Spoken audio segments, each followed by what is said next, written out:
Hello, hello, hello. Good afternoon, evening. Ooh, just going to touch my cup of tea and it's extremely hot. Okay, so we're going to do a little bit more coffee talk today. I'm very excited. I'm interested. We're going to see what happens with the next couple of days and make a couple of cups of tea and coffee while we go. So let's go and grab the game. See, this one is much bigger than the first one. I'm barely even in it yet.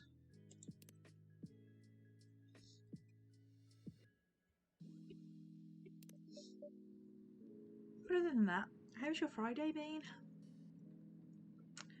Okay, I'm just gonna check the phone first. Let's see what we need to sort out. Amanda. My cough still hasn't gone. Amanda Silver, okay. It's just like all the stories. Nice, Myrtle, nice.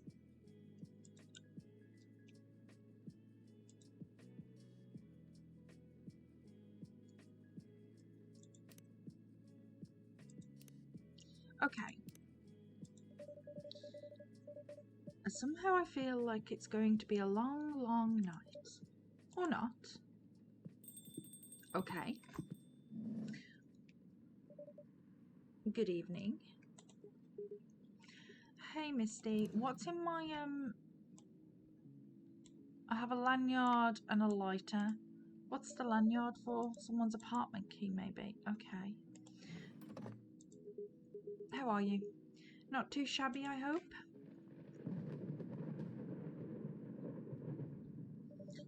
Everything is just fine. You sure? Positive? How about you, sir? How's work? My shift is over, so I'm free now. Nice.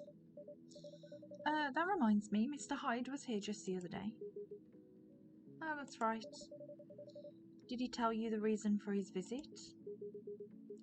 Yeah, he's moving back here, right? Or at least that's the plan. Yes, what a nice surprise. He told me he's got a few things to discuss on that. Well, it's part of why I'm here tonight. Aside from getting myself a hot drink, that is. On that note, I'm so ready to take your order. Much obliged. Okay. So Henry told me about this Indonesian ginger drink. It has milk, honey, and a couple of other stuff in it. A couple of other stuff. I think it's called an STMJ. I'll have a cup of that. Do I have the recipe for an Ooh, nope. Do I have the recipe for an STMJ? Right, it's no more coffees.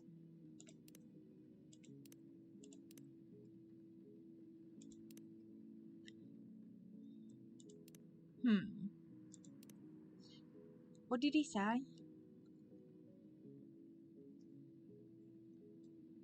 I've already forgotten.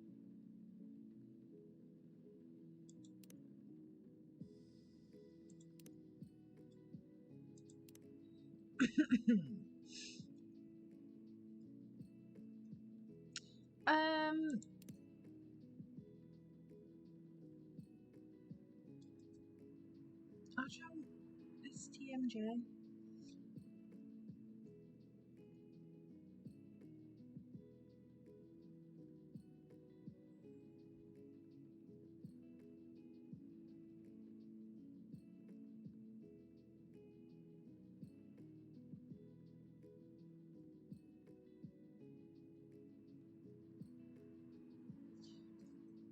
What if we do milk as the base? No. It's milk, honey. Let's try that.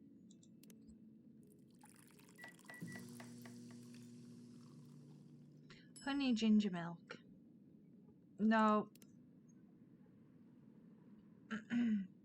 What if we do... I can't do anything but put the base in, can I?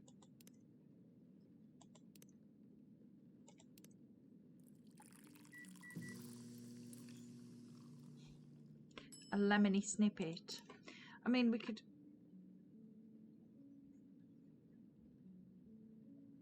What if I did it the wrong way around?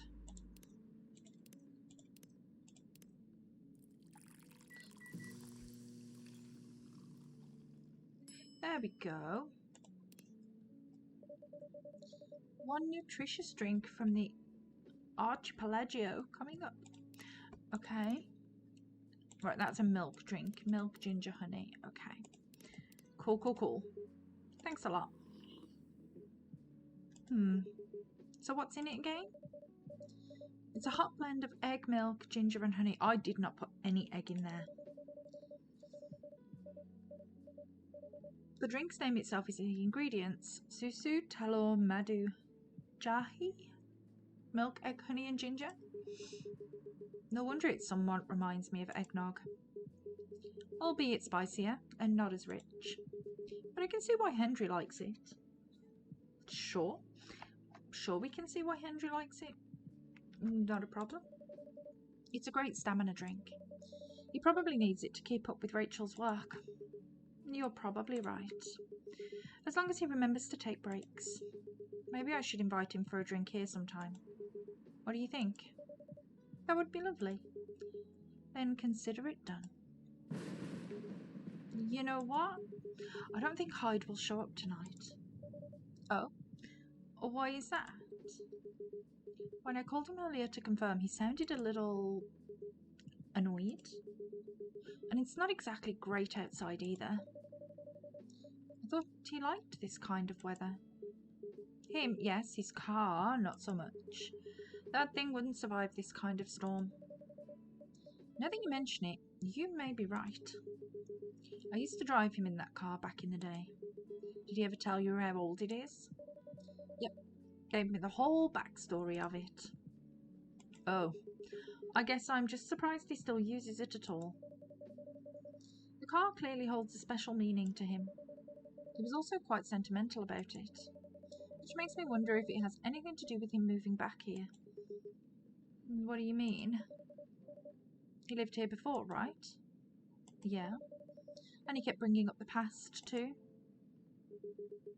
Are you saying his move is motivated by nostalgia? I was gonna say homesickness, but I realise that makes no sense. I get what you're trying to say though. It's the strange longing for times gone by. Considering how fast things are changing these days. Maybe even too fast. Which is ironic, really. What is? Live long enough, you'll realise the only constant in life is change itself. True story. Things like shifting necessities, curveballs the world throws at you, decay. Just stuff we have to deal with, indefinitely. Considering our lifespans, you'd think we'd get used to it at some point. But we never do. Never completely, anyway. I suppose the idea of getting used to change is a paradox in and of itself. That sounds about right. Perhaps nostalgia is like an anchor for dinosaurs like us. It keeps us from losing ourselves to the world's relentless speed. You get used to these after a while, huh? Pretty much. Who have we got today? Oh, hey there. We meet again. Yes, hello. Excuse me for a moment. Got it? Excuse me for a moment. Oh dear. Welcome, Miss Riona. Good evening. I'm meeting up with someone. Oh, okay then. How's your car, by the way? My car? Oh, you mean the tyre? There's really no need for concern, as it was an easy fix. But thank you for asking. My pleasure. May I order a cup of Russian tea? Okay, do I have a recipe for Russian tea?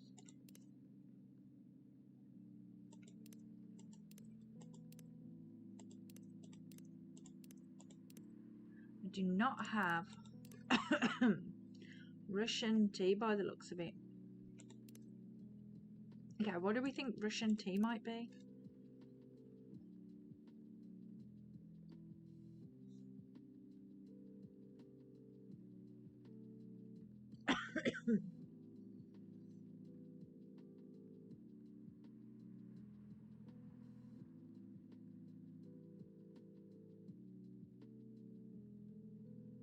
Just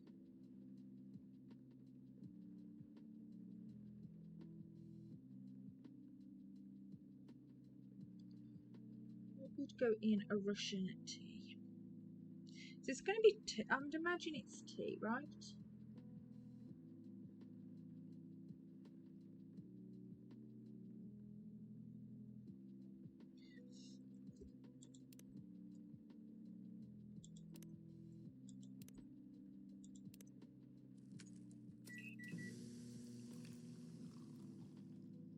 There we go. Russian tea for the lady rushing to deliver. Okay, has that made me better friends with Riona now? Okay. And we've got Russian tea added to the recipe list. Cool. That's a good one.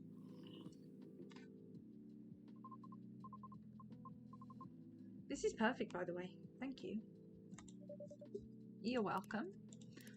What else did I do? Oh, I didn't click on it. So, who are you meeting with, if I may ask? You should know, shouldn't you? After all, you were tasked to give me his contact info. Ah, so you two connected in the end? I'm sorry I failed to give his contact info to you. It's fine. He sent me a message last night through my private social media, which both surprised and confused me. I mean, how did he find my account? I've heard you can find just about anything now online nowadays, if you know your way around. So it's probably an internet thing. That sounds a bit worrisome. What about people's privacy? Yeah, that's a valid concern. All we can do now is to consider carefully what we put out there, I suppose. Right. Then I wonder, what does he want from me?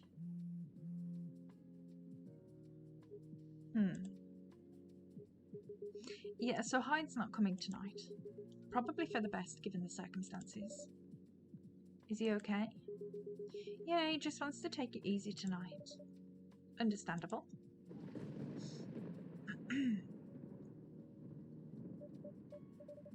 And my apologies for these surges. I was hoping it'd become more stable as the days go by, but no need to apologise for something out of your control. That's right, you tried everything you could. I know. Thank you for understanding. How are you doing, miss? Hey there. Did you manage to resolve your issues with children? That sounds just wrong. Sorry? Oh, I mean the hospital admission problem from the other day. Oh, that. For a minute there, I thought I had a beef with kids I was unaware of. Sorry for the misunderstanding. No worries, that was funny. It's only been a few days, so not much has changed. How about you? Feeling better? Ah, yes, well, I apologise for the way I acted a few days ago. We all have our bad days, so don't worry about it. Thank you. While we're on the topic, I told Officer Georgie what happened to your car. Would you mind pointing out where you believe the incident took place? Sure. It was quite near the police station, actually.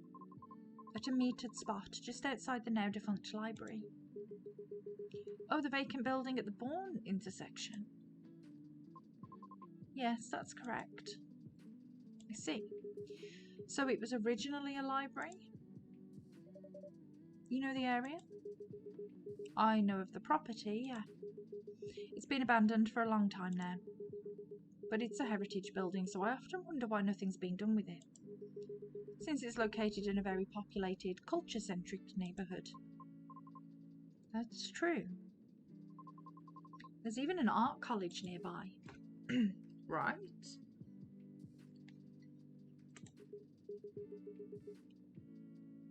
Then again, I've always found the street a bit odd.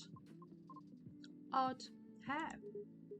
It's just barren. Especially if you consider the area. And the weird thing is, I feel like it wasn't always that way. Feel? Don't you mean remember? Nope, exactly what I said. It's a feeling, not a clear memory. Strange, isn't it? That is odd. Well, there used to be a flea market there a long, long time ago. Perhaps that is what you were recalling? A flea market, huh? The last time I drove there, I remember seeing nothing but concrete. Oh, wait. There was a single dead tree surrounded by strange trinkets. A dead tree, huh? No idea why I almost forgot about it. It stuck out like a sore thumb. About 8 feet tall, no leaves. It's been there for forever too, as far as I know. That hawthorn tree was something of a landmark for us drivers. And the trinkets you spoke of were actually remembrances of sorts. Remembrances? Hold on. I'm just going to recap a bit here, okay? Sure. Your car was vandalised near a metered parking spot in front of an abandoned library on a seemingly deserted street within a busy area that has a large dead tree surrounded by remembrances for some reason. Sounds about right. Except the tree is no longer there. Oh? Are you serious, Pops? Why wouldn't I be? That is crazy. What's happening?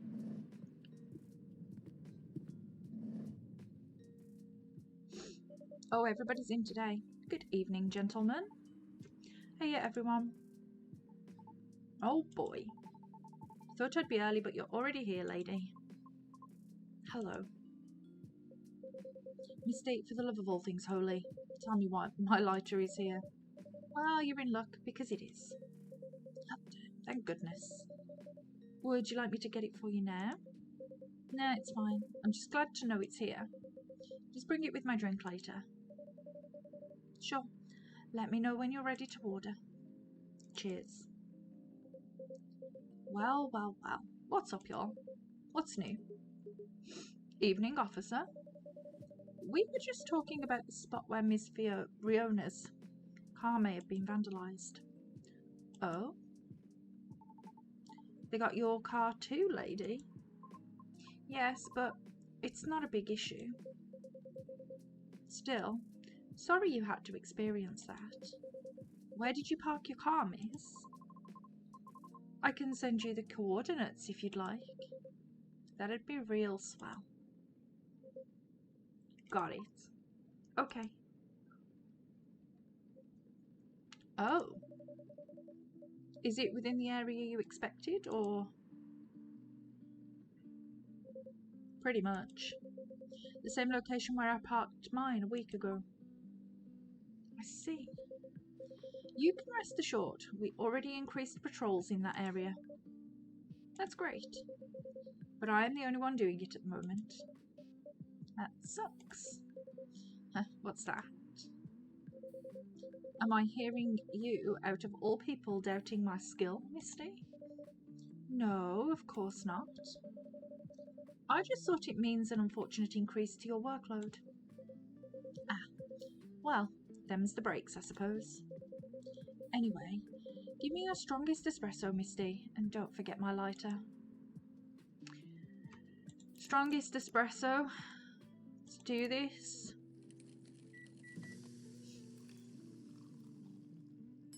And let's give him his lighter before I absolutely forget.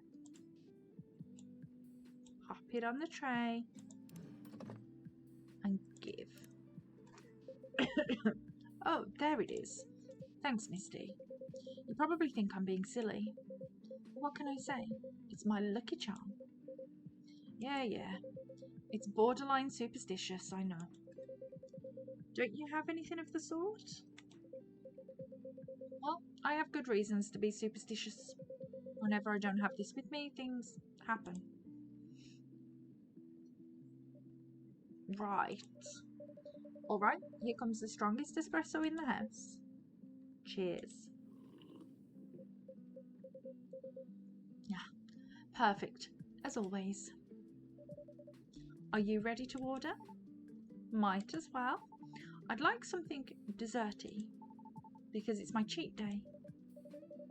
Sure thing. Any specifics in mind? Well, I saw this video of a Spanish hot cocoa drink yesterday. It was so thick I thought it was chocolate sauce. The name also reminded me of a song, but for some reason I can't remember the title right now. You know, that sounds oddly familiar. For real? Then I'll have that thick cocoa. It's got milk and a little hot, spicy kick to it. Okay, well then, what recipes have we got for cocoa at the moment? Where is my hot chocolate? Okay, so we need to put chocolate and milk, and then ginger, maybe, brew. A Spanish Sahara, maybe this is it. Here comes a cup of Spanish Sahara for you.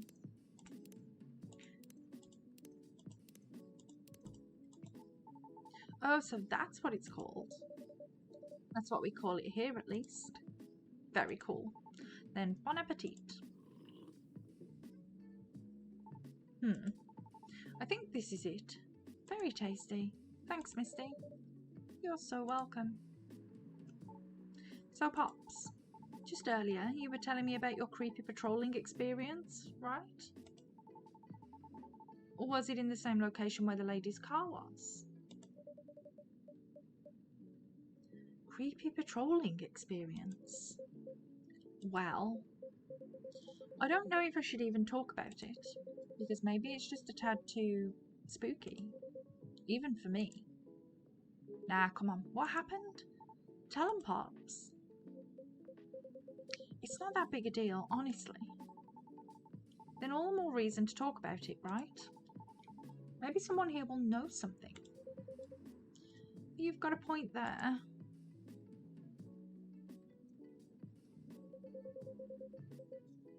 You all were talking about the area anyway, right? Yep. Well, I've been patrolling there the past few nights. The street itself is fairly straightforward.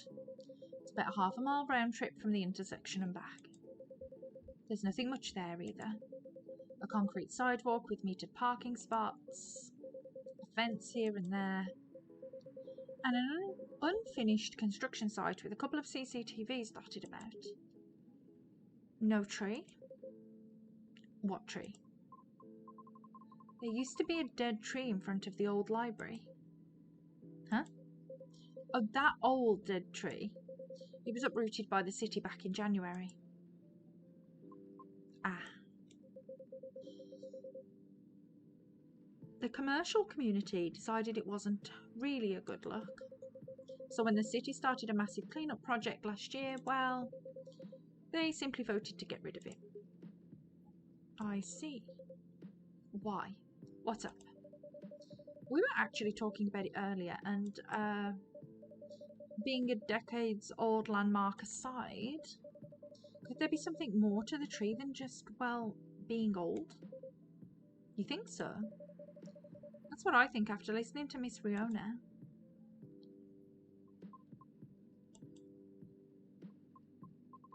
Are you expecting something from me, Misty? Huh? Oh, no. I'm sorry if I crossed the line. You just seem to know a lot about it, and I don't want to mix up the facts. I understand. But I would like to hear the officer's spooky tale first, if you don't mind. Gladly, miss. Almost forgot about me there, huh? So anyway, patrolling on that street is an easy task. Only 4 to 5 cars would park there overnight at most, which makes keeping track a breeze. Sounds ideal enough. As expected though, nothing happened the first 2 nights. But yesterday was a different story. Whoa. Hold on.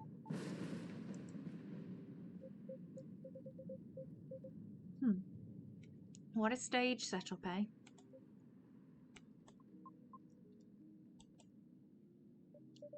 Oh, phew. There you go. Thank goodness. Sorry about that. Please continue. Alrighty. Well, it was nearing the end of my shift and I found nothing was amiss.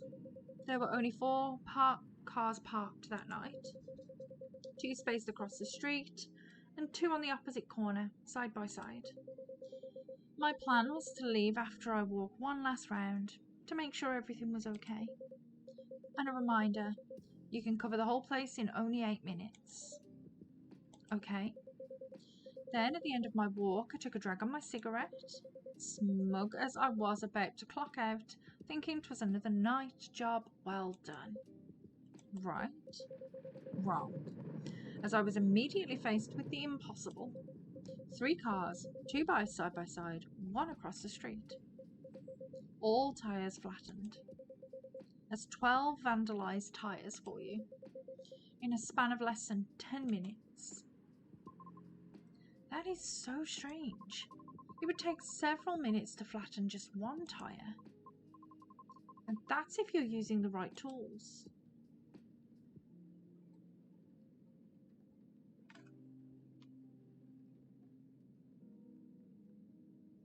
Right. Sorry, I couldn't see that then. But that wasn't all. Oh no, it wasn't. Because that was the moment when the streetlights went out, suddenly and all at once. What? Right after that, I heard flurries of footsteps and laughter. They were going farther and farther away from the scene, and yet I saw nothing at all. Oh. Are you sure? Did the CCTV catch anything? The infrareds actually managed to catch something. But the videos weren't clear at all, so I'm still investigating it. Jeez Louise, Pops. That's way spookier than what you told me in the car. But it's cool though. I may be laughing now, but I almost pissed my pants there, you see. Well, whoever they were, they sure worked fast. Right? Anyway, Misty, think I want another drink. All that talking is making my throat dry, and coffee just ain't cutting it. Roger that. What would you like? What do you suggest? How about some tea with ginger and honey? Sounds good. Can you use the red flower stuff you have as a base? You mean hibiscus? Definitely. Okay, then I'd like a red flower tea with ginger and a touch of honey. Okay, hibiscus with ginger and honey. There you go.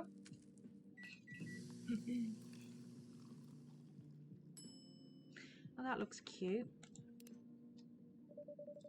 One piping hot tea. Is it jahe or jahi? Whatever it is. That tea. Oh, what does it mean? Ginger tea and another name for hibiscus. I see. A legit herbal drink. Yeah, legit. Okay.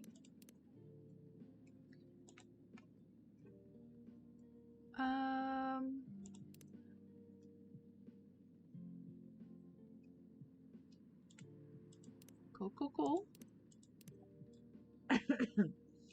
Yeah, legit herbal drink. Spicy, but perfect for the weather. Good call, Misty. I'm happy to please. If that's the case, let me join your patrol, Pops.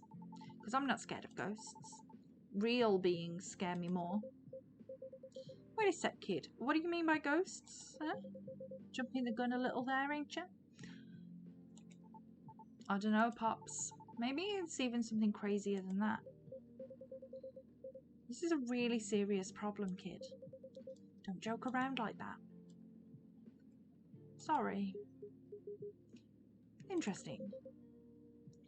You know something? No, not me. But she might. Just 1 second, you guys. Sorry about this. I just need to deal with the dog a second. I'll be right back.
Hello, sorry, I'm back.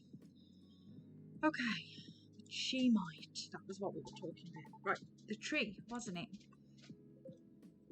Oh, yeah. What about it, miss? It's your turn to finish your thought. I'm not sure if I can be any use at all, but... Officer? Are you aware of the story behind that tree? Huh? I recall what you said earlier. People often leave remembrances around it. What do you mean by that, miss? Well, it's because someone passed away there. What? Allow me to explain. I mentioned there was once a flea market on that street, correct? Right. They called it the Fairy Market.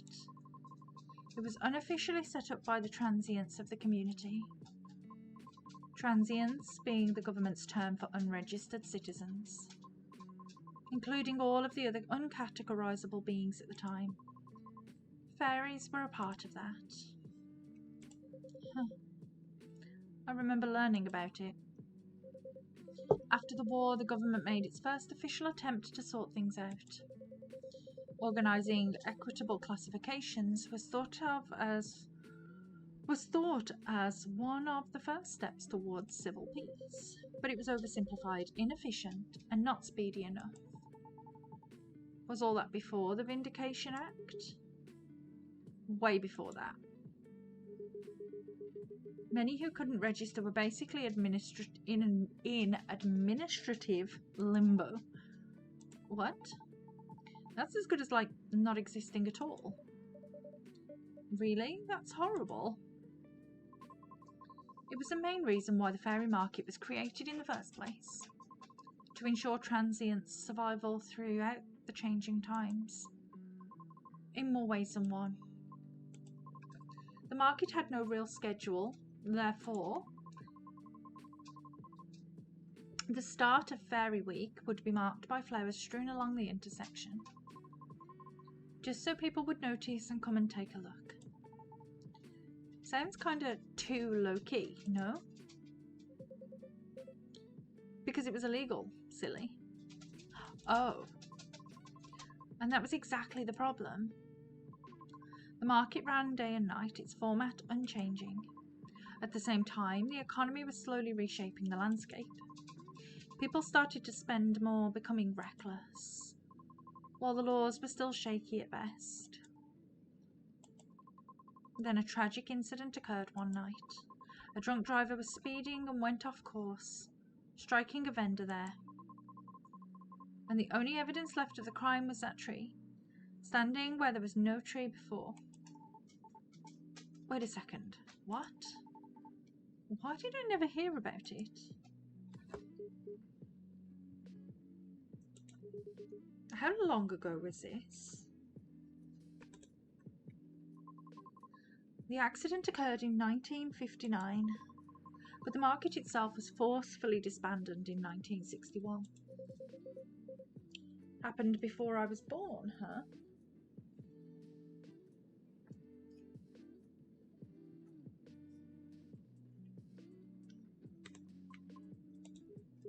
Yeah, I remember everything now. It was actually quite an infamous case, wasn't it? But due to the nature of the beings involved, most people couldn't help but, well, forget. Huh? We're talking about the late 50s to early 60s here. Post-war media was still quite scarce. And I remember the drunk driver was also the son of a very wealthy individual. Oh. Correct. But that wasn't exactly the part that made the case so infamous. It was due to the fact that no body was ever found at the crash site. As well as the vendor being a transient with no legal ID or paper trail, as a result, the court had no choice but to dismiss the case. But there was a body, wasn't it? Not just the one people might expect. You mean the tree? Right. When semi-spiritual beings like us pass on from the physical world, Some may leave specific landmarkers behind. Not all can do that, though. Us banshees don't do that. You don't? No, we simply disappear. So if I'm getting this right, the tree couldn't be used as evidence because it wasn't classified as remains yet. The witnesses were in the same boat, no paper trail. So the driver's lawyer took advantage of those loopholes, and that's messed up. Beyond messed up, Pops. Whoa, I'm boiling. I'll take a further look into this more, miss. But I have a question for you. Yes? You think the vandalism has anything to do with the tree removal? I don't know. I suppose it might depend on when the acts of the vandalism began. Yeah, that makes sense. Well, I better get going then. It's almost time for my shift. Okay, officer. Break a leg, Pops. I'd rather not. Stay safe. Will do. I'll keep you all posted.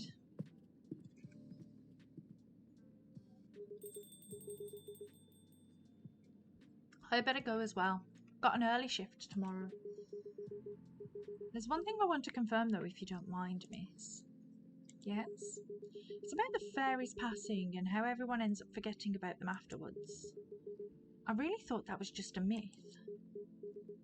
I guess not. Unfortunately. That is why there used to be memorabilia around that tree.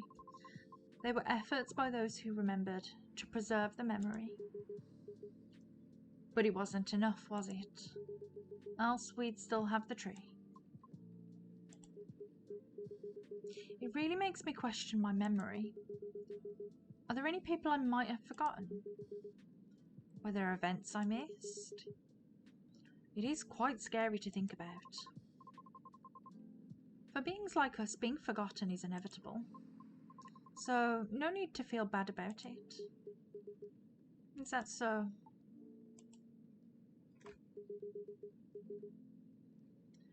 Oh, I didn't catch your name, by the way.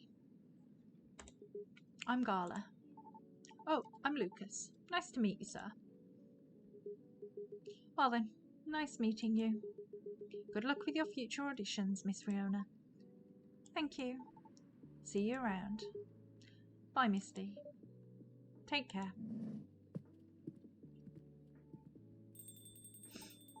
You okay? It's getting real late. I still want to talk, but if you're tired, let me know. Have you eaten? Do you want something to eat? We don't sell food here. You don't? No wonder your place is always empty. Well, just kidding, Misty. Don't hate me, please. Well, do you want another drink, maybe? I wouldn't mind one. Nice. What do you feel like having? Something without milk, with a fresh feeling and some brightness to it. I'm also quite partial to the blue pea tea. Uh-oh. Okay, I'll order something for you. May I? Sure. Misty, could you try this mix? I saw this pretty drink in a video and it looked perfect for Our Lady. Yep, what is it? It had blue pea tea as a base, a lot of mint and a splash of lemon. Okay, mint, lemon. There we go.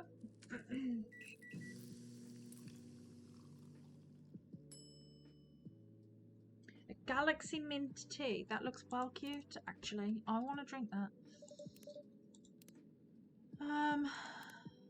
Cool. Here you go, miss. From the man sitting right beside you. Looks nice. Very pretty.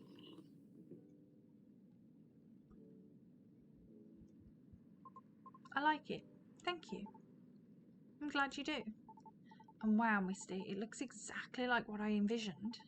You're a G. I'm happy you both enjoyed it. But man, that whole case earlier though, it was a lot to take in. Also about the whole forgetting thing, that really gave me the chills. Why? Don't you feel scared? of just disappearing in the end. Because I do. That's why I thought I finally understood you too. I mean, the reason why you wanted to become a soprano your way, the traditional way. Oh? Care to compare notes? Because I've yet to be entirely certain about that myself. Oh, no, that's what you call huge pressure. Before that, though, can I ask a little teeny-weeny question? Okay, go ahead. What inspired you to go down this path? I mean, I may have an idea on why you're choosing the hard way, but why a soprano in the first place? Because it's been done before. Pardon?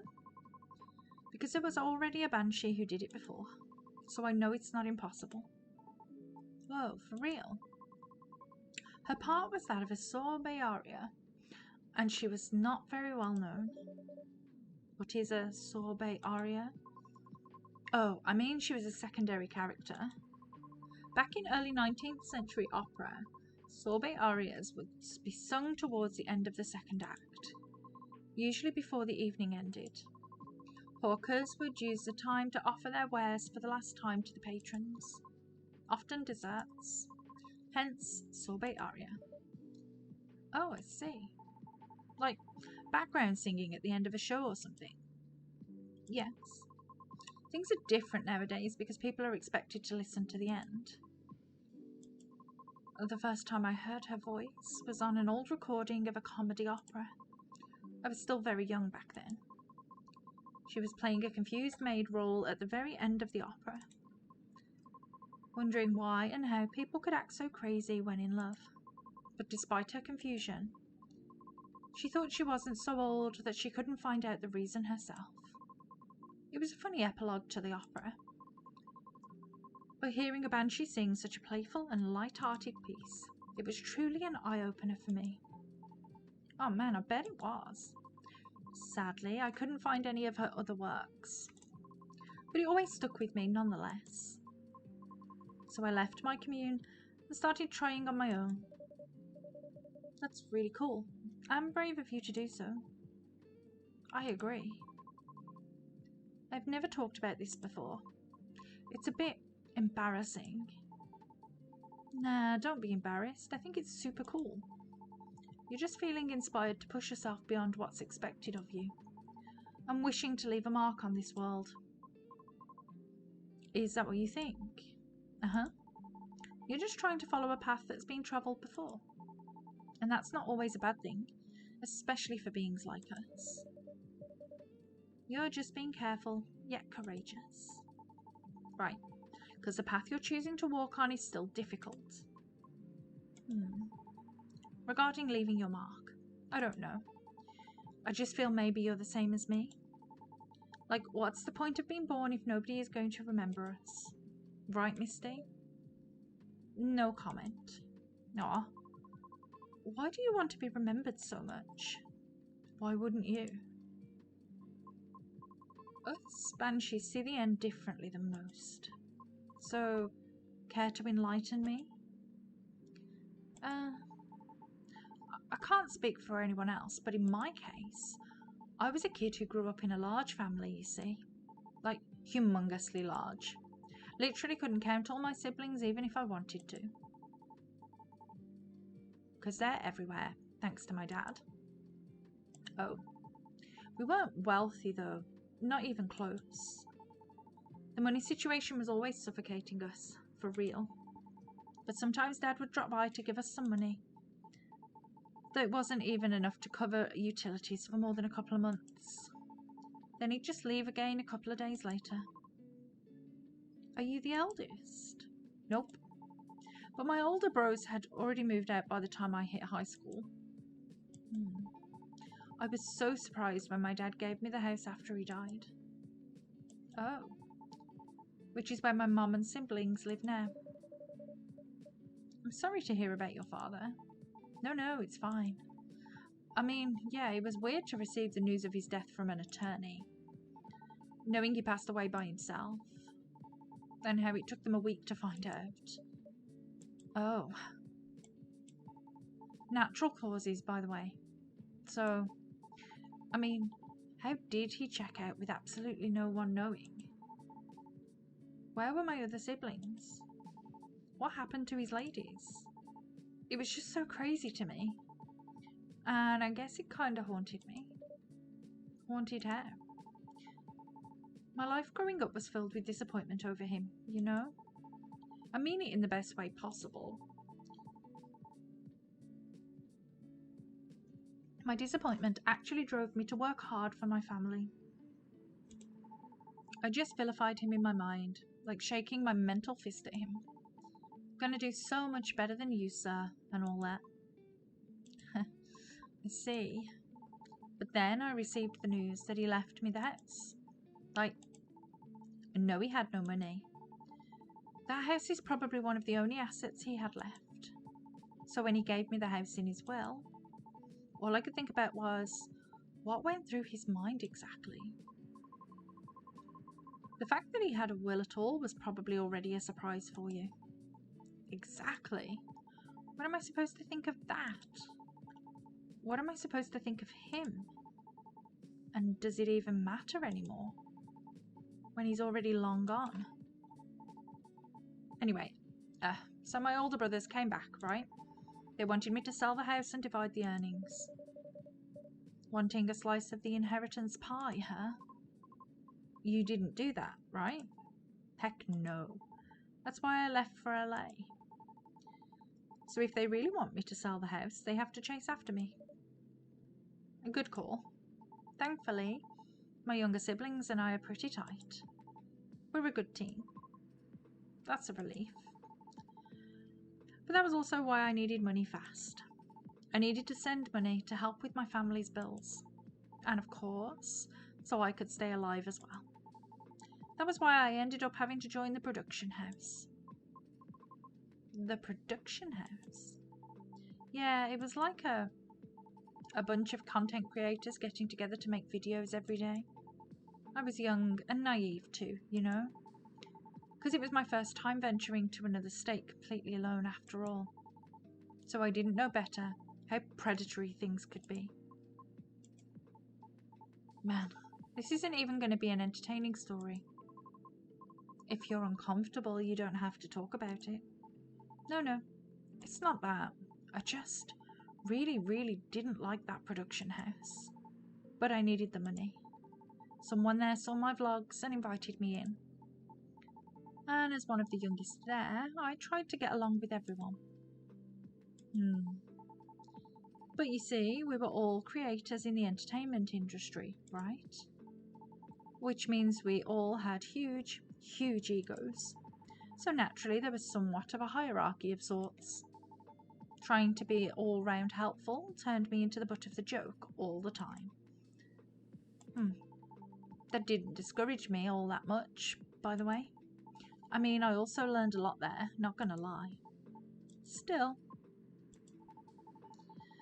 But what ended up destroying my willpower was actually something real close, you know? Myself. Or what do you mean by that? Well, in a house where everyone wants to be the main character, each of us would need a solid, distinct persona, yeah? Eventually I was assigned one too. Which was supposed to be a good thing, but they wanted me to be the worst version of what I am, essentially. With a heavy emphasis on what. I had a lot of nicknames too, like, hey you baby goat, what are you up to now, etc. boy, here comes the party goatee, Mr. X's, you gonna go fishing again tonight or what? Fishing? Ugh, we had to go out and try to hit on people. And we weren't allowed to come home unless we failed spectacularly or scored. Oh.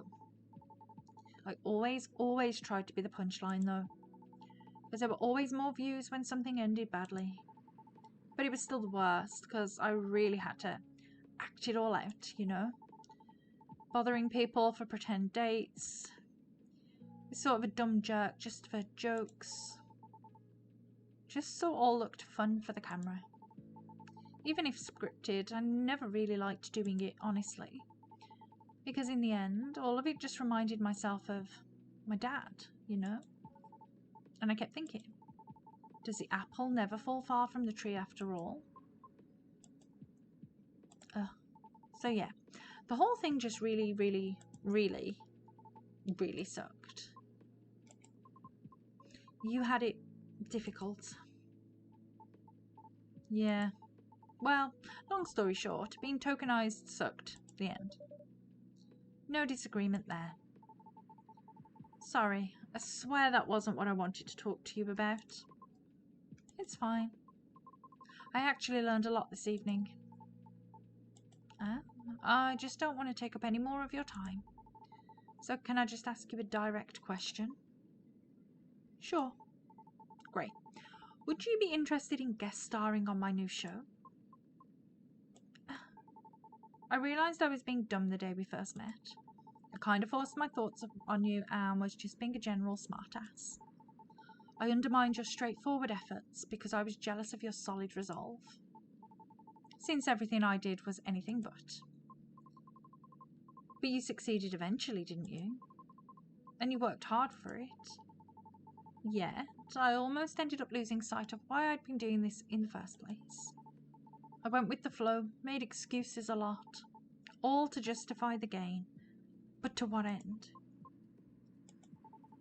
That's why I've been trying to put together a talent showcase for those who need extra exposure. It's going to be a small production thing. It'll be paid, I swear. And not with exposure either. Though it won't be much at first, because I don't have that much money ready to use at the moment, so... wait. This is a bit sudden, don't you think? No pressure, though. How does the show work? Well, I'm not 100% sure of the shape of it yet, but ideally it will have like an interview at first, then I'll record your singing. I'll bring all the gear. I will also be doing all the editing and stuff. It's going to take a little bit of time since I still have my main show to do, but I did start my vlogging journey on my own too. So I can bet you the result will still be quality. Your show will tank if I'm the first guest. You realise that, right? If it does, then it doesn't deserve to exist. I don't care about haters, but you do. That's why I won't push you.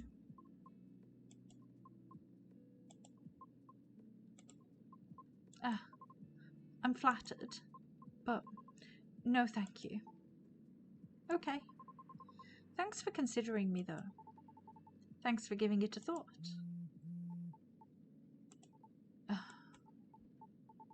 Looks like I have to go. Okay. It's nothing to do with what you said, okay? Just bad timing. Yes, I get it. Cool. I hope we can meet again like this. If you want to. Maybe. I'll take it. Thanks for your time too, Misty. Sorry if I bored you. No, truly, it was my pleasure. Cool. Okay, I really have to go. See you around? Safe trip. Alrighty. See you, Misty. Come again soon.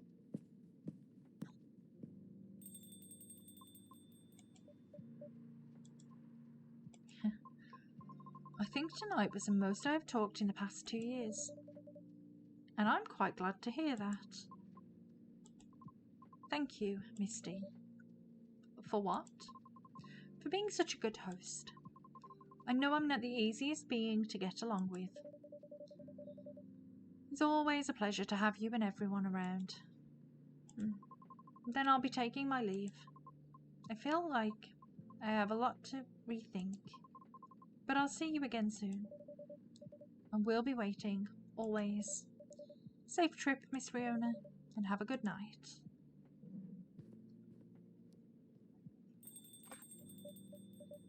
That was a long day. Phew. I think I'm done for the night. I hope everything will work out for everyone.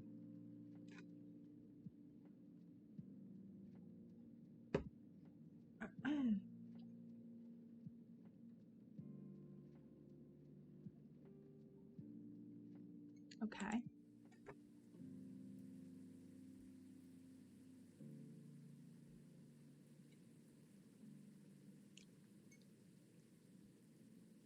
another day. See how long this day is going to take me.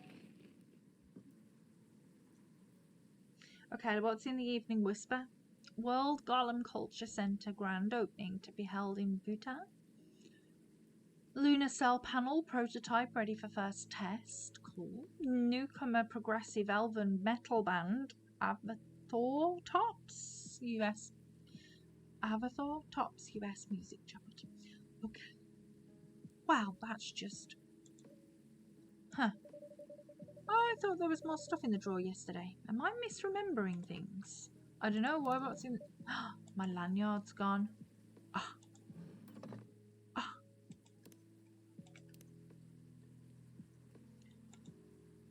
Right, let's just like everybody's stories. Let's see. All the ingredients are stocked up.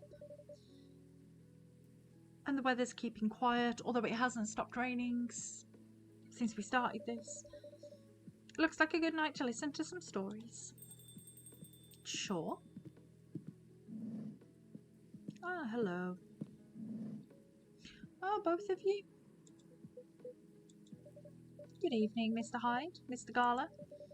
Nice to see you too. How did it go at the hospital today? Well, it was fine, except I was a little exhausted. Goodness, are you having issues with the children again? No, that's not it. It's just... Well, for starters, my Fury's giving me a hard time. Your Fury? Is it the full moon already? Nope. But I sometimes get pre-Fury symptoms. Pre-Fury symptoms. Yeah, it's a common thing for werewolves. A few days before the full moon, our bodies start to prepare for Fury. And that changes the way they react to pretty much everything. I mean, symptoms vary depending on who you ask. But it can affect our muscles, our appetite, our energy levels. It can give us headaches and a lot of other stuff. Small, but annoying. Well, that doesn't sound pleasant. No, to be honest, it's not great. For me, I've been feeling pretty sore and more tired than usual. And a bit crankier as well.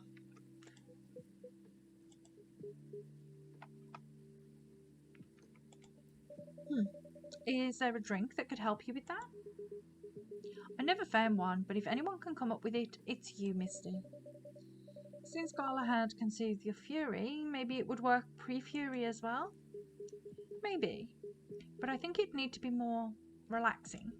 Like a Galahad, but with no caffeine and maybe blue? Okay, so how did we make a Galahad?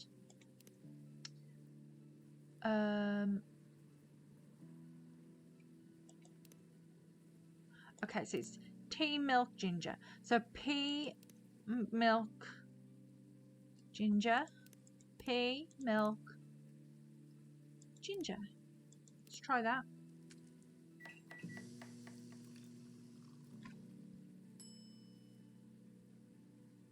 A gala tea. Oh, well, it's cute. Okay, well, does that mean now we're better besties with Gala? Cute. Okay, and then we should have another.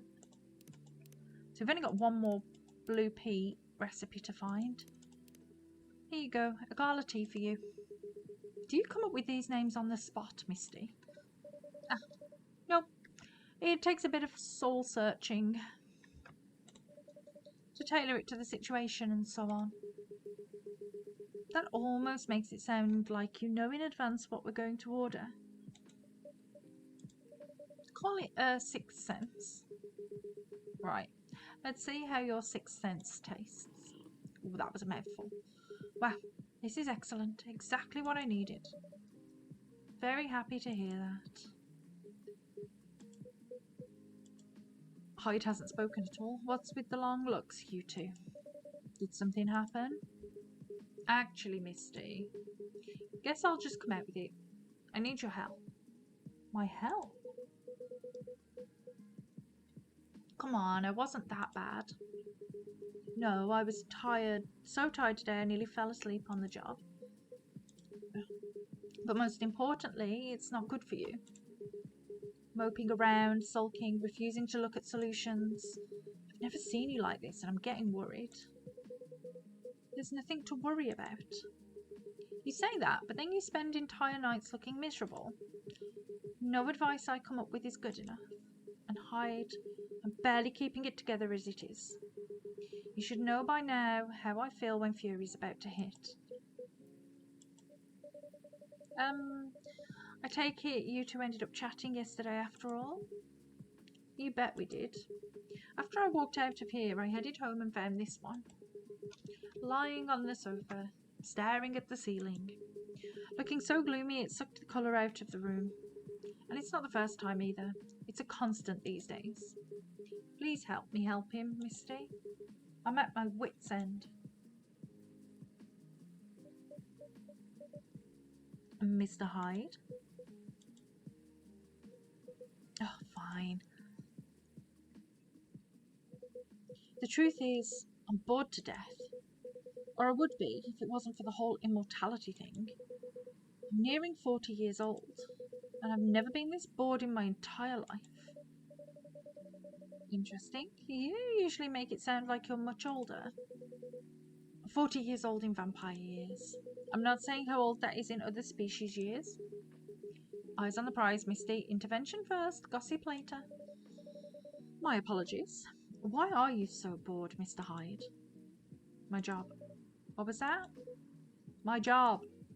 Hey, no need to shout. Well, I'm also irritated about it, okay? I'm not exactly used to sitting around twiddling my thumbs. But modelling stopped being fun ages ago. You did mention something like that last time. You are trying to leave modelling behind, then? Yeah. Is there a specific reason for that? It's just all so brief. Back when I started modelling, people thought of fashion in a different way. They wanted to keep their outfits for a while, so they had to be elegant, well-made and versatile. Some campaigns that I featured on stayed in billboards for months, and I knew the clothes would last decades. In a way, it felt like I was building a bond with their wearers. I endorsed something that would feature in their cherished memories. But then social media came and it all became disposable. The clothes themselves, of course, but the models even more. I shoot a campaign, the brand posts it online, and it gets attention for what? 10 minutes? Then another campaign comes in and everything's forgotten. Blink and it's gone. There's no bond to be built there. Isn't that changing these days, though, with slow fashion and the like? That's true, people are getting into vintage clothes too. I salute that, but the reality of my job remains the same. What about your fans? You have so many people following you. You mentioned that last night and my answer hasn't changed. They follow me because they think I'm pretty. Being admired is nice, but it doesn't constitute a bond. So are you saying that you'd like to leave more of a mark? Maybe so. It would be nice if I did something that people remembered, that became part of their lives in a real way.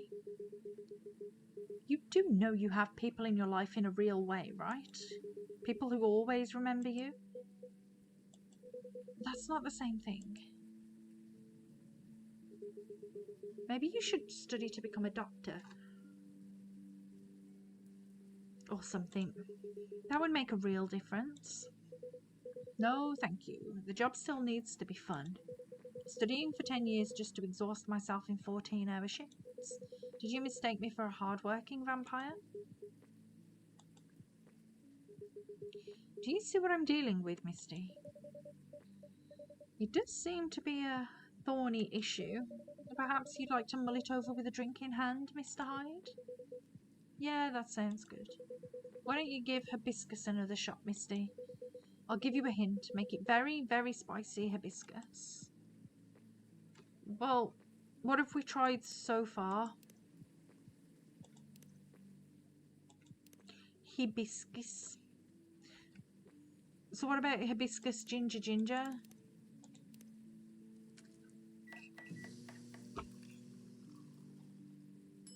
Zobo. And here's one Zobo for you. Let's see. Did that get me some brownie points with Mr. Hyde? I think it did.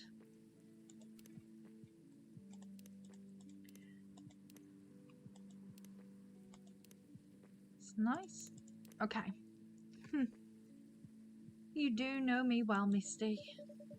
So I take it this works for you? This is a perfectly executed Zobo if I ever tasted one. Glad to see you've made good use of your ginger resupply. So you knew I couldn't get it right that time? Forgive an old man his old man jokes. I see you've had your fun, but you still lost your bet, Hyde. A bet? When Hyde was wallowing in self-pity yesterday, I told him many people cared about him. And I bet you could definitely figure out the one hibiscus drink he likes. So now I get to say that I was right. And Hyde gets to buy me dinner. At a place of my choosing. Ugh. You're going to pick that horrible steakhouse again, aren't you? You know it. Have you won other bets in the past, Mr. Gala? Let's see. You say it, Hyde. He's won every single one of the bets we've ever made. Wow. Yeah. I'm this close to being able to buy a new TV with the money I'm saving on food. Just rub it in my face, why don't you? Oh, hi everyone. Hey, Lua. Hi, Lua. Busy night, I see. Hi, Miss Lua. Busy and lively, just the way we like it. That's good. And I'm really glad you're here, Hyde. I wanted to apologise for the other night. I was so excited to see you, especially since it had been a while. But we ended up fighting with Baileys instead. Well, you know, that's what happens. You must be getting bored of our arguments. It's alright. They're kind of fun to watch. How are things with you two, by the way? Just let me order before I answer, if that's alright, Misty? Of course. What would you like? What would you like, Miss Lua? Okay, I spent the whole day talking in meetings and presentations, so I have a bit of a sore throat. Is there anything you'd recommend for that? Definitely something with lemon and honey. Sounds great. I'd love a lemon and honey drink then, please. Okay. So, if it's soothing she wants, maybe we do it with milk? Milk, lemon and honey?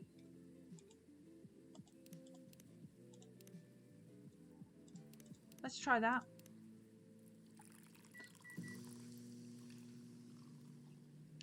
Lemon honey milk. Let's give her that. Here you go. Some honey to soothe, some lemon to boost recovery. Thanks, Dr. Misty. This is truly lovely. Just what I needed. That's great to hear. Okay. My company's trying to get a big contract, so I've been organising meetings with everyone, making sure it's all going according to plan. That sounds pretty tough. Yeah, it's a lot of responsibilities and decision making. And part of me likes that, but part of me feels the pressure of it. So it's nice to be able to unwind with a warm cup. Anyhow, to answer your earlier question, Gala, you've probably gathered that Bay and I have been fighting. Yeah, and Hyde told me a little bit about it too. Right, well, we haven't discussed the wedding for the past couple of days, and honestly, it's done me a lot of good. The thing is, I know Bay means well. He suggests all these things that he thinks I'll like, and I should like them. He's paying attention, not just sending random ideas. I should be grateful he's trying to please me. But I get annoyed instead. And then I start feeling guilty that I'm annoyed, which makes me even more annoyed. It's not great, I know. Well, it'd be easier if we always acted rationally, if we only got annoyed at the right people for the right reasons. But things aren't that simple, are they? That's true. Although I guess if you figured out what actually annoys you, it would help. That's the problem. I'm not sure. At first, I thought I was tired or worried. The decision making at my job is taking a toll for sure. It's a bit hard for me to also deal with organising things in my personal life. Also, the financial side of it is hard to navigate. I don't want Bay to spend too much money, but he's right that involving my family comes with strings attached. I'm not sure how to avoid that though. But I'm realising that might not even be the main issue. The more he sends me links to venues and caterers, the more it all feels wrong to me. I don't mean the wedding itself. I want to get married to Bay. But the way we're planning it, I don't know. I've been to my friends' weddings before. I've also been browsing the most popular wedding pictures online. They're always these big parties, very put together, very classy. They have their whole families over, their friends and colleagues.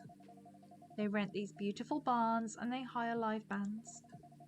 They wear designer dresses and bespoke suits. I used to look at that and think, this is great, this is what I want. But now it all just feels more and more off to me. Why don't you tell your fiancé that? What if he thinks I'm getting cold feet? Or that I'm questioning his ability to help with the budget? That's up to how you communicate it, isn't it? Right, but it's still a difficult topic. We've been through so much, you all know that. This is supposed to be our special day, a way to celebrate our partnership. Bay wants to honour that. He'll feel awful if he thinks I don't. Or if he thinks I don't trust him. I swear, you and your elf are well matched. You always worry so much about what others think, instead of working out your own wants and needs. You do realise that's the important bit, right? I mean, generally yes, I get that, but how does it apply here? What do you think it means to honour your partnership? To celebrate it properly, for starters? Right. And who are you in that partnership with? I believe you've met him, the blonde guy with the puppy eyes. Right. I'm glad you remember that, because you were making it sound like you were in a relationship with your friends who got married. And the strangers who put wedding pictures online. This is your relationship you're celebrating. Why are you so concerned with other people's weddings? Your special day needs to make sense to the two of you. Have it in trainers at a fast food joint if that's what you like. That way you can also take the budget out of the equation. A simpler wedding won't feel shabby if you make it feel properly yours. I still want a pretty outfit and decent food. Thank goodness. But point well taken. It's just, my family might have certain expectations. Did they openly say that? No.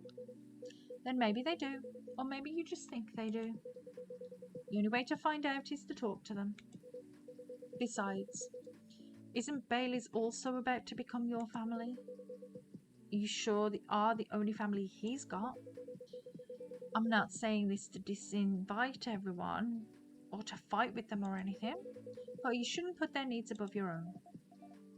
I really shouldn't, should I? You've given me food for thought. Thanks, Hyde. My pleasure.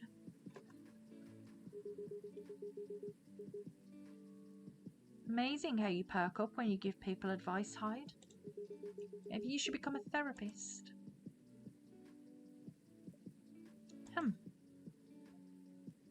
Ahem. Gee, thanks for the vote of confidence. I did say I might become a couples counsellor. But I agree with what you all implied. I don't think I'm quite tactful enough for that. Are you looking to change careers, Hyde? He's bored of modelling. Finds it too impertinent. Impermanent, not impertinent.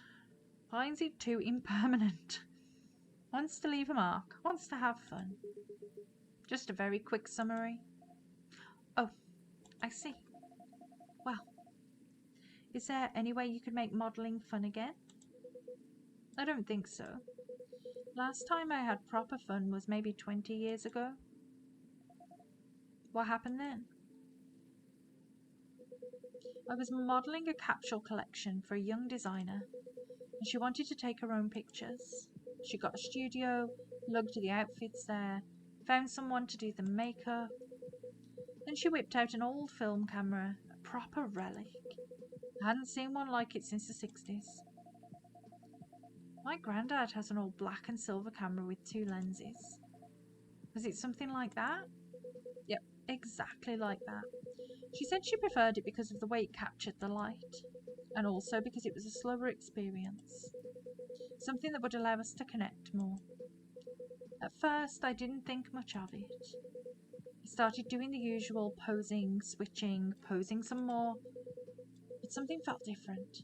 Then I realised what it was. Most of the time, we were just talking. She only took a picture once in a few minutes, if that. Is that unusual? Yep. Most fashion photographers take dozens of pictures in a row. I felt a bit sorry for her, to be honest. I thought she didn't know what she was doing and that she was wasting her money. Well, we had a great time and we kind of got friendly, I guess. Because at the end of it, she let me use up the remaining exposures. I fooled around, shot some random stuff and one portrait of her. Then she suggested I come with her to her darkroom. Watch how she developed the pictures and how they came out.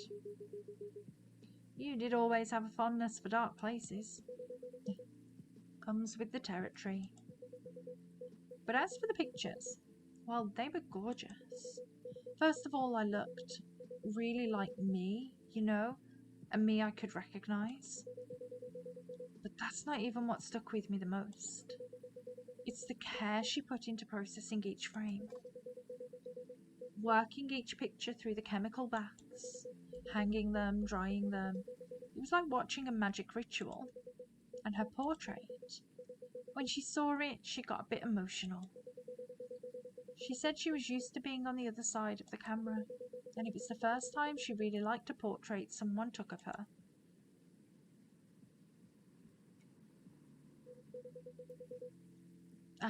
I'm in a weird place these days.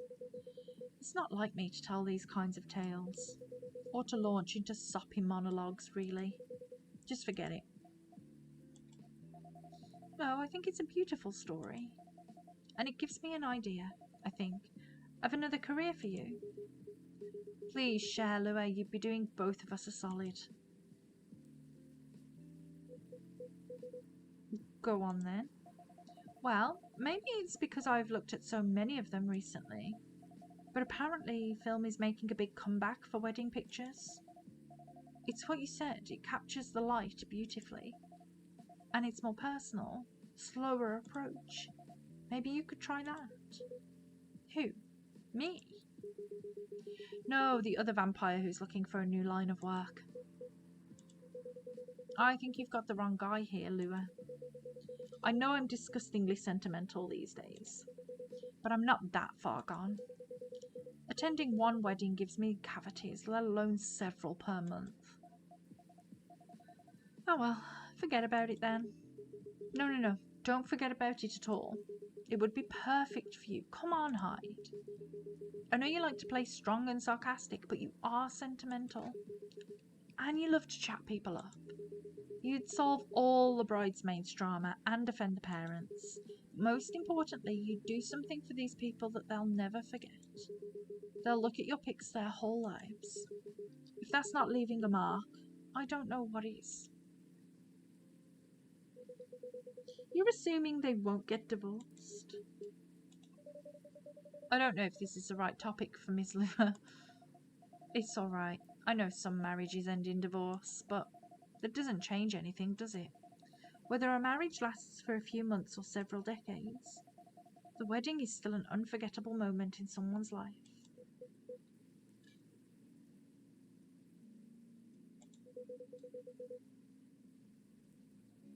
Their career in the mafia is really looking up. Hi, Dummy Town, how are we doing? Okay, you're hopeless. I'm falling asleep on my chair now, so I'm gonna head back. Do whatever you want, you thick-skulled vampire. Just don't stay out too late, okay? Yeah, alright. Well, that's my cue as well. I have some thinking to do. Maybe some talking. Thanks again, Hyde, and good luck. I hope your next adventure is a good one. It will be. Good night, Lua. Good night, Misty.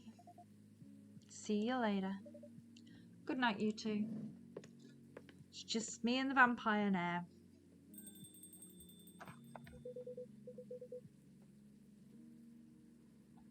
Here we go again. Last one sitting. Indeed. Proper night owls. You didn't say anything about that wedding photographer idea? It's ridiculous, right? Is it though? That's not for me to say, but I wouldn't call it ridiculous. It sounds like you enjoyed the whole film photography experience. And you do like being around other people, don't you?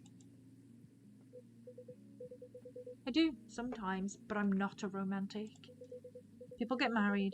They think they're taking a first step into forever. Well, there's no such thing as forever. Everyone ends up disappointed in some way, and then the next thing you know... I don't want to sound too depressing. So you don't believe in love? Of course I do, but only in a certain kind. You can choose to keep supporting someone, to enjoy their company. You can do that for years, with friends, family, lovers. But at the end of the day, you're still you, a separate person. And they're still them. There's no two souls becoming one. Not really. I'd know. The one time I tried, it really didn't work out. Do you regret trying? No, I guess I don't. It confirmed for me that marriage and the like, it's never going to be my thing. And there's freedom in knowing that about myself.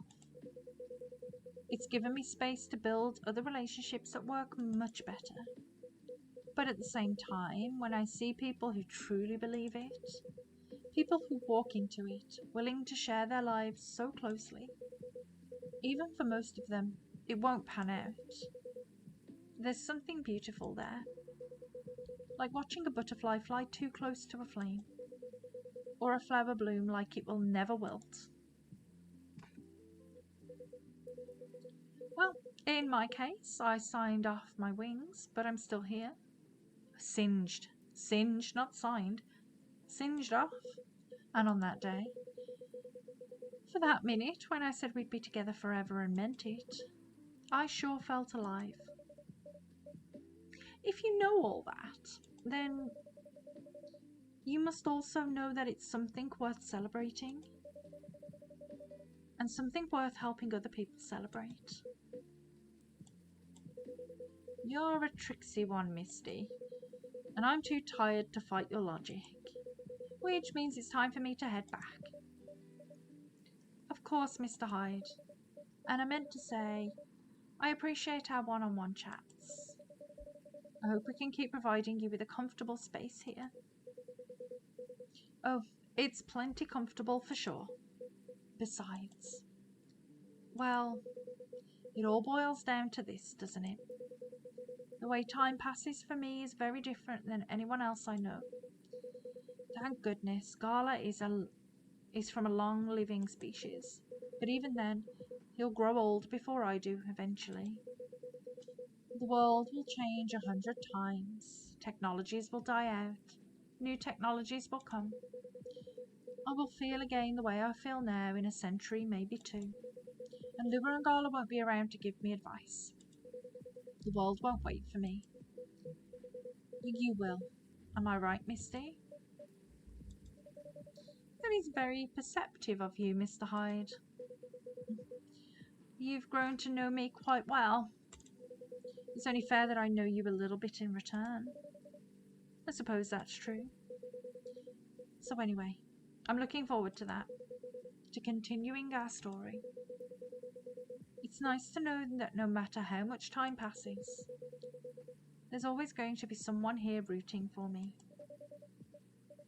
Thank you for your trust, Mr. Hyde. We will make sure it's not misplaced. I know you will. And on that note, I guess I'm going to go browse for some film cameras. What's the worst that can happen? Indeed. Take care of yourself, friend. And you as well.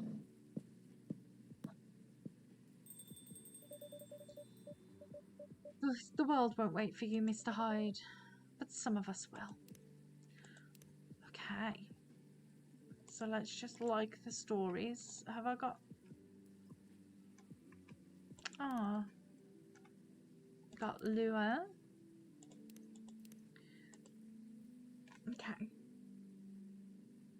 Maybe for a day 2 then.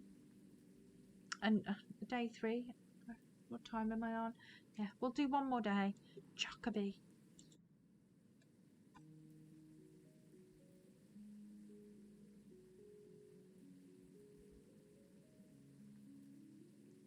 Okay. One more day. Let's see how the story starts to unfold. A new image recognition tech confuses gnomes with dwarves. A review. Well, that's not good, is it? Let's be honest. Pretty bad. Robots asked to give ultimate advice. Elven burnout is real. Here's how to avoid it. Evolve it? Okay. Let's just like the stories of today. No delivery today.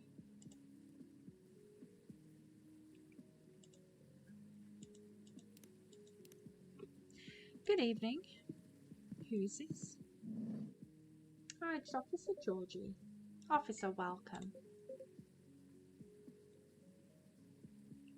Hey, Misty. How are you doing?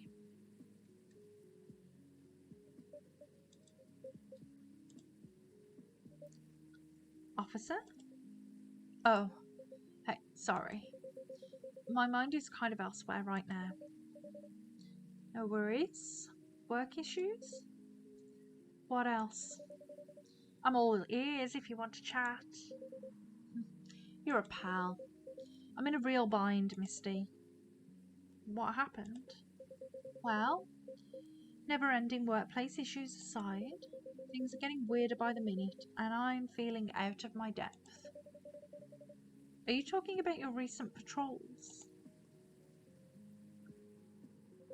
Yeah. I've been analysing the CCTV footage the last couple of days. Oh, I see. How did that go? Did the cameras manage to capture anything? Yes and no.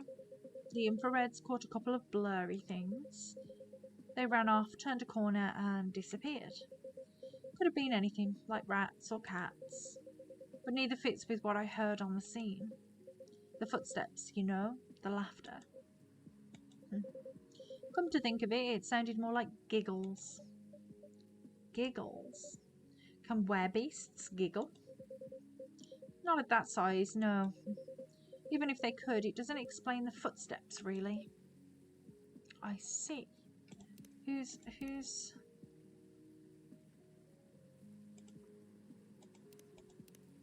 Okay. So what's next? I have some ideas, but they're just wild theories at this point. In short, I'm stumped. You know, Misty, I've been racking my brain ever since this Miss Riona dropped that bomb about the fairies, you see.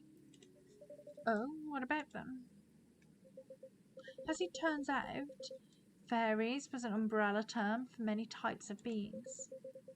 Anything that didn't fit in the known physical rules at the time was to be referred to as such.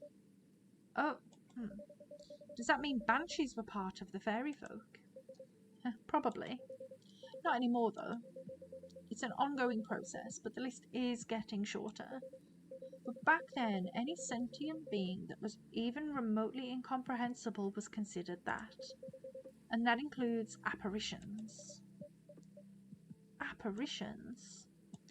Yeah, apparitions like ghosts. Ghosts. Ghosts. I see. What do you mean, I see? Huh? Doesn't it sound like a bad joke to you?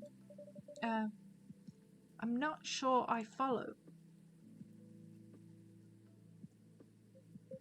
But come on. Ghosts don't exist. Do they? Because if they do, all I can think about is that damn tree now. Ah, right, the tree. Does that mean it's haunted? It could be. Ugh.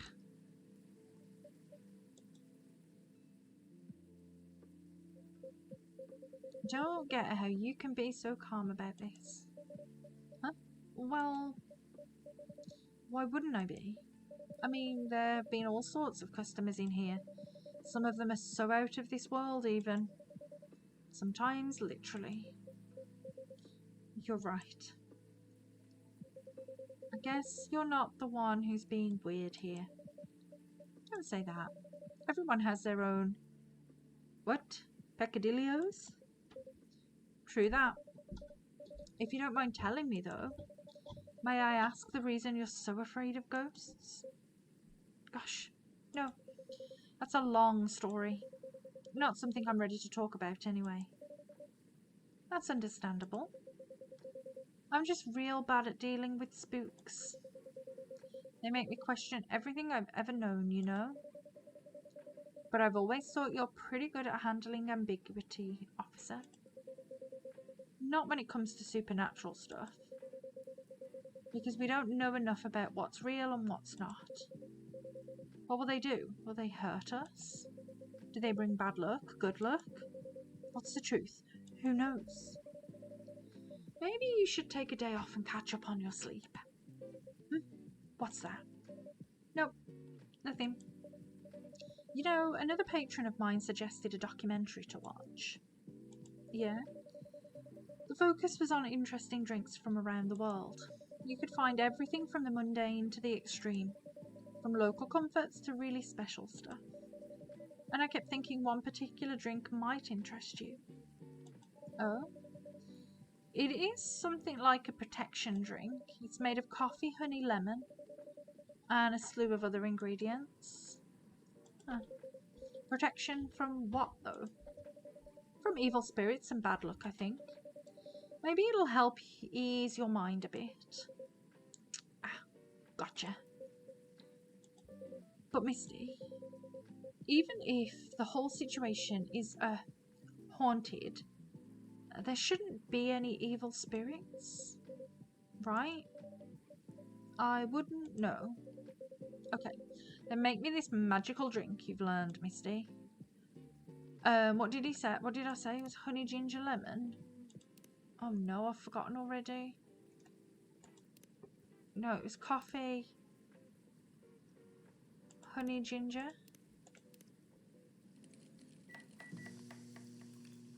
Is that what it was?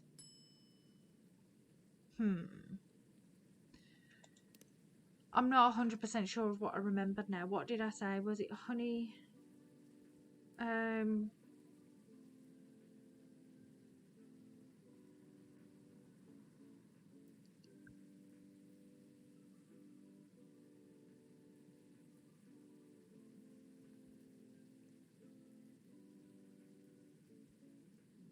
I know it was coffee. I know it was coffee. But what was it? Coffee. Was it coffee, honey, lemon?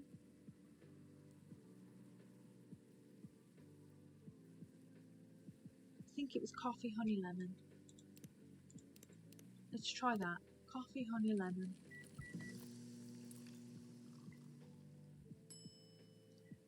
Well, let's give him that. Here you go. Careful. I mean, I like it. To ward off evil spirits. Dang, Misty. This is really something else. You sure it's okay to drink? I have no idea. But I'll take responsibility if anything happens. Yeah, I'm just being silly, aren't I? Sorry for bothering you with all this stuff, Misty. You even made me this crazy drink to make me feel better. I can say that. I'm always happy to help however I can. Thanks. Man, at least with crooks you can actually deal directly with them, you know? Not the case with apparitions. Not with that attitude. Huh? Who's this dude? Everything can be caught with a little elbow grease. Not actual elbow grease. I won't make that mistake again. McQueen? Is that you? Hello, Williams. It's been a while. It is you. The surprises just keep coming this week. Let me go over there. You know each other? More or less. We were brunch buddies. Brunch buddies. Brunch buddies. I feel like I meant to say brunch buddies in that same serious tone. But I don't like to talk about it. I still get nightmares. I feel you. I wasn't sure we were going to make it out alive. We were truly the lucky ones. Without a doubt. I'll just take both of your words for it. Good. Because I don't like to talk about it. So, what brings you here, detective? Surely it's not the coffee. Secret police reasons. I've not read the briefing yet. But enough about me. Tell me about your supernatural problems. Is he meant to be like the FBI, Mulder and Scully? Yeah? You need to bust a ghost? Oh. Well, busting might be a bit much. I was just talking to Misty about getting over my fear of that stuff. And ghosts. Something like that. I'm weak against ghostly looking stuff. I get freaked out easily. For example, I admit I got a little spooked by what happened on Bourne Street the other day. I remember that. Yeah. I know very well that unchecked fear leads to prejudice, which is why it's a no-no in my book. It even pains me to admit that out loud. Sometimes the toughest case to crack is ourselves. Other times it's ghosts. How do you do it, detective? Your cases, man. I'd have probably lost all my hair by now if I were you. I try not to think about it all that much. And when I do think about it, I think, who else will do it? Nobody. That's who. Yeah, that makes sense. You know, once you get over the dead part, they're just like you and me. Look, I remember this one case. We were investigating a haunted apartment. This lady, her husband, had recently passed away but wasn't moving on, if you get my drift. Real deadbeat. Couldn't take a hint. Anyway, we had to go in and exorcise the place, right? But the husband, he's caught wind and he's retreated into the basement. I won't get into the technicalities of it. But it's harder to get a ghost out of a basement or an attic. It's all about angles, really. I mean, I get it. That used to be his home. All his stuff is still there. It's hard. I get that.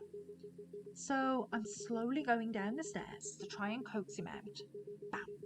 The next minute, all this romantic music is playing and the whole place is hit by a spotlight. Basic sensory illusions. Classic ghost tricks. Then, before I know what's hit me, I'm sitting at this pottery wheel and he's behind me and... Wait. Isn't this the plot of the 1990 film Ghost? Oh. Maybe. We had a movie night at work and I dozed off before it started. The story must have slipped into my subconscious.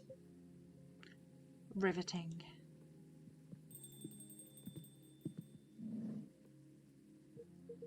Hey, detective. Hey, people I don't know. Did you get your important errand sorted? I sure did. Dooley, I can see crumbs stuck to your face. That's just the rain. It's very bready rain. There's filling all over your top. That's blood from a gunshot wound. It's healed up though. You're literally holding the receipt from the donut shop. That's why they pay you the big bucks, detective. So, what I miss? We were talking about getting rid of Officer Williams' fear of ghosts. Hey. Ghosts? Yeah, you're afraid of them, right, Dooley? No idea. Never met one. We stopped a ghost riot. Ghosts aren't real. So you don't need to be scared of them. Easy. There you go, I guess. Sorry that wasn't much help. Nah. What you said, that they're just like us. That's a good thing to be reminded of. Exactly. They used to be alive, just like us. As long as they don't try to eat, possess, violently murder you, you should be fine. Very reassuring. Just talk to them. Feel their culture. Listen to their issues and spectral wails. Treat them like any other person. See what's on the inside. Which should be easy since you can see through them. I thought you didn't believe in ghosts. It's best not to overthink anything he says. I certainly don't. Well, thanks for the advice. I think it'll help. Our pleasure. Now, Dooley, I think we should read that case briefing and find out why we're here. I already did. Oh? Turns out we were meant to arrest the person driving that taxi. Instead of taking it all the way to Seattle, yes. Why? The driver was a chupacabra. Oh. Okay, let's get out of here, Dooley. Good luck, officer. Thanks, McQueen. You too, Officer Dooley. Bye, Guy. Good luck with your rat problem, or whatever. Bye, Coffee Wizard. Take care. Coffee Wizard. Well, that's how I want to be known for forever on. That was quite something. Well, what do you know, Misty? Looks like my good luck is back. I'm feeling like $1,000,000 now. I'm very glad you do. Thanks anyway, Misty. I really did nothing much. Are you going to be okay? Okay enough to start thinking about what to do next. I'm done here for the night. You have a good evening, alright? Please keep me updated, officer, and stay safe. Will do. Okay. Are we getting any more customers? Alright then. Maybe I'll go check the stock and... What's going on with the door? Miss Riona, welcome. Hello. How's the traffic out there? It's a mess. There is construction work taking place on Leonora Avenue. I can imagine the gridlock already. Fortunately, I have no deliveries to make today. That's great. I'm happy you're here. So anything I can make for you this evening? I'd like something for my throat. I would appreciate a cup of tea infused with some lemon and a touch of honey. Okay, you can have tea, lemon and honey. No problem. Will do.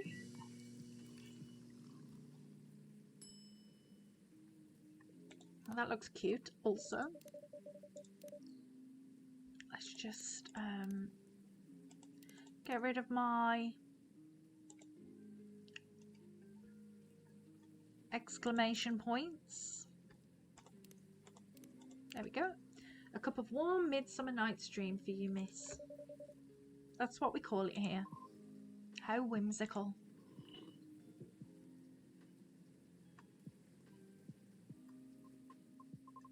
It's wonderful.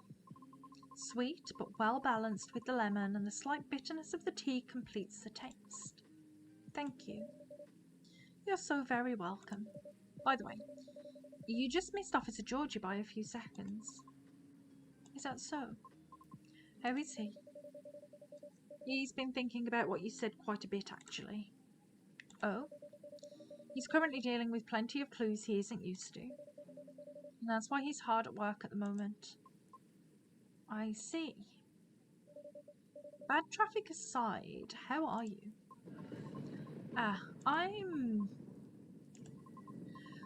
To be honest, I've had a lot on my mind of late, and I don't know how to express it without sounding pathetic. You know I'm all ears.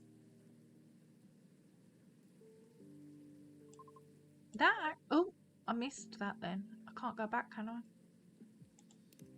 Oh, actually I can. That may actually be part of the problem, I'm afraid.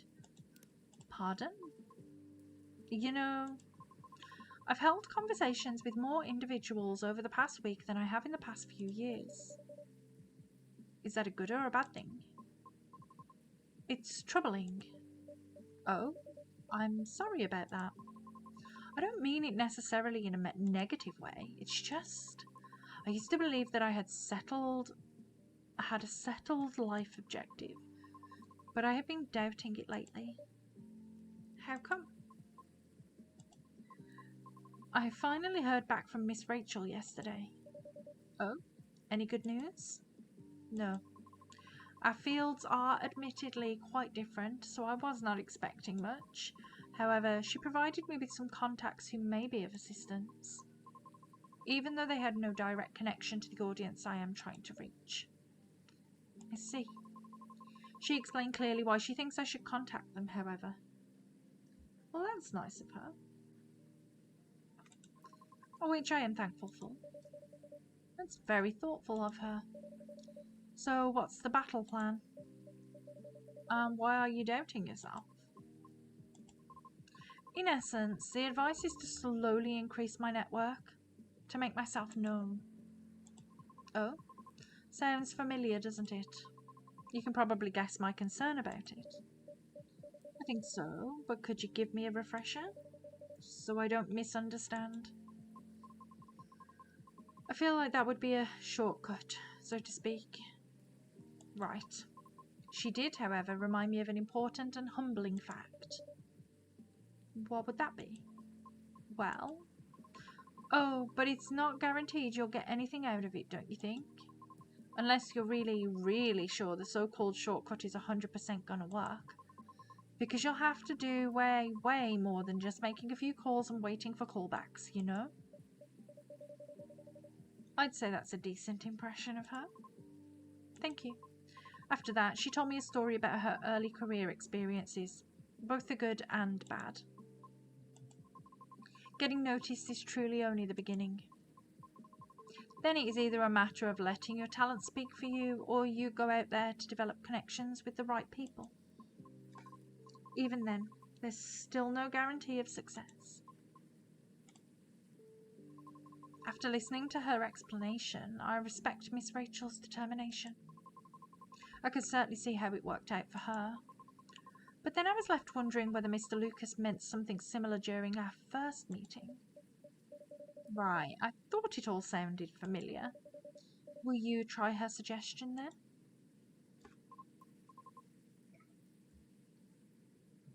I don't know. Is it difficult? No more difficult than sending reels to every audition I've come across. And being rejected by every single one. But for some reason, I feel conflicted about it. Speaking of Mr. Lucas, he and I have also continued our correspondence. Although, perhaps it was more like a necessity. Did something happen? He was stuck. Pardon? Actually, he posted about it on social media last night. Oh, did he? What did he put? What did he put?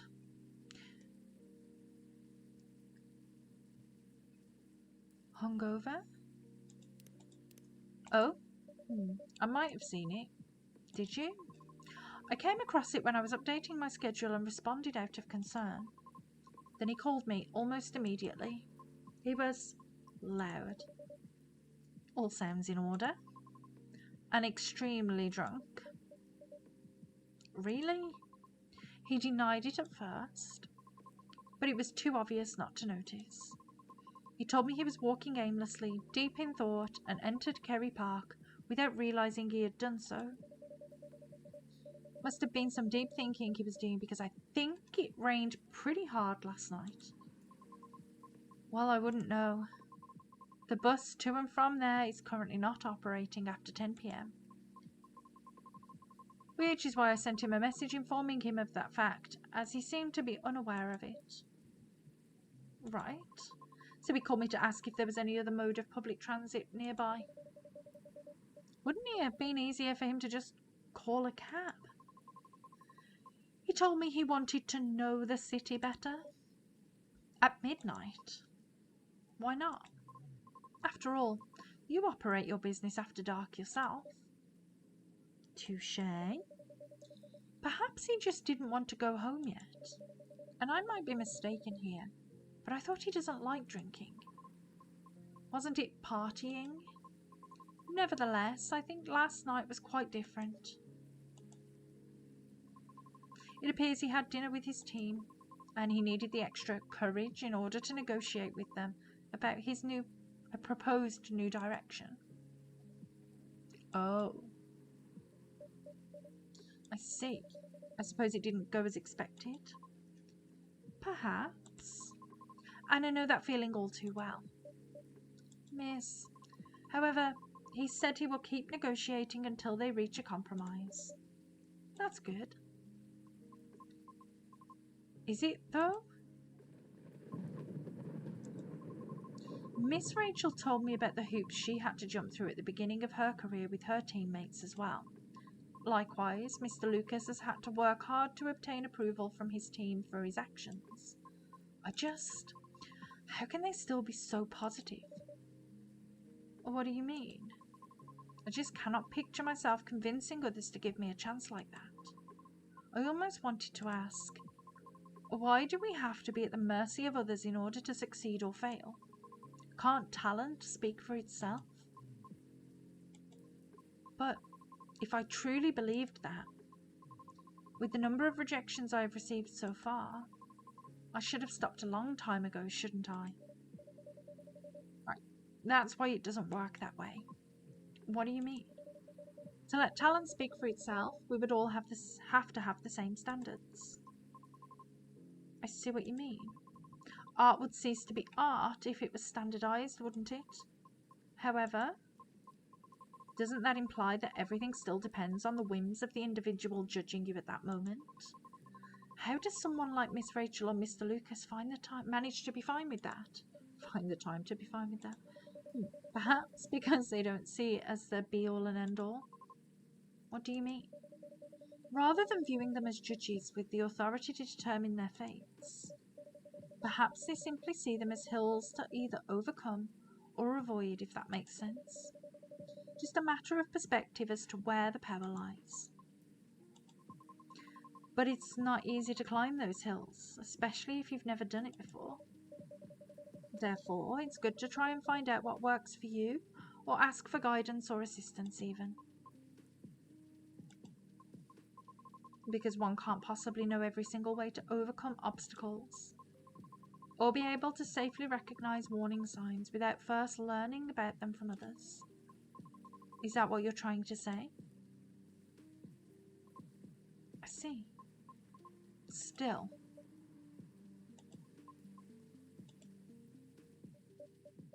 Miss Riona? Yes. Sorry, I got a bit lost in my thoughts. You're fine, I promise. But speaking of Mr. Lucas, what happened to him after the call? I picked him up and drove him home. Oh, but I thought you're located in Bellevue? I am. But I still had unfinished business in the downtown area. Moreover, he suddenly began singing quite loudly near the end of our call, which led me to conclude that it would be best for me to go and fetch him. I see. How was he singing, in your opinion? It wasn't too bad. If not for the fact he was screaming most of the lyrics, that is. Wow. His hoodie was soaked when I arrived, so he had to take it off before getting into my car. Thankfully, the water did not completely soak through to his shirt, so he remained relatively dry. However, I still had to lay down the seat covers as his fur got rather wet. Hope he didn't get sick then. Aside from all that, was he okay? Considering the situation you mentioned earlier, I mean. Well, he happily asked me to do karaoke with him, which I declined. Probably for the best. Could have been entertaining, though. I ended up taking him for a drive, though, as I needed to take care of my unfinished business. A late-night delivery? No, I was buying a pie. At midnight? Yes. Why? Concerned you may have a competitor? No, not at all. Maybe a little bit. Oh, Misty, you will be fine. I sort of want to know, just so I can inform Officer Georgie about it. Oh, why? His daughter loves pies. When his car was vandalised, Officer Georgie had plans to buy pies for his family's get-together. But the report took a while and the weather was bad. And by the time he was able to get a taxi, he thought everything was already closed. I see. But he takes pride in being a Seattleite. Is Seattleite? So I wonder if he knows about it already. Well, it is a very small kiosk attached to a pub. Very easy to miss. The spot is known as Disco Pie, and it serves fresh pies until 1 a.m. Interesting. Good to know. Thanks. Getting back to the story, though, you both went for pies then. Yes, and that seemed to fascinate him for some reason. What did you each get? He ordered a slice of warm apple crumble with a scoop of French vanilla ice cream on top, and a large cup of piping hot coffee with a little bit of milk. Ouch. I feel betrayed. Truly. Oh. But it was my suggestion, since I thought he needed to warm up. Double ouch. I apologize. I'll live. A little piece of advice, though. A glass of warm water might be better for the inebriated. Coffee's not the best at retaining fluids and thus preventing hangovers. Oh, that's really good information to know. This is why you are the best barista, Misty. Thank you. Okay. My feelings are hurt slightly less now. And what did you get for yourself? I had a slice of hibiscus blueberry mint pie myself. And just so you know, I did not order anything to drink. Good. Drinks aside, what an interesting combination for a pie. How did you like it? I enjoyed it. You serve hibiscus here too, don't you? I'll remember to order it next time. Please do. And so we continued our conversation afterwards. Hello, Flames of Grace. Thank you for the follow. And so we continued our conversation afterwards. That was when he told me he had not given up on his goal despite the many disappointments with his team. He also told me why he does not drive at all. Really? Why? Ah, it is...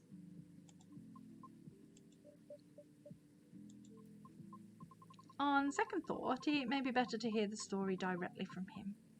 Another time. I apologise. No problem. I understand. We also discussed quite a few things we have in common. Really? Yes, surprisingly. And before we knew it, it was already nearing 5 a.m. Must have been a gripping conversation. I'm not sure. However, his exhaustion seemed to finally catch up with him then, so I drove him home. Weren't you tired as well? No.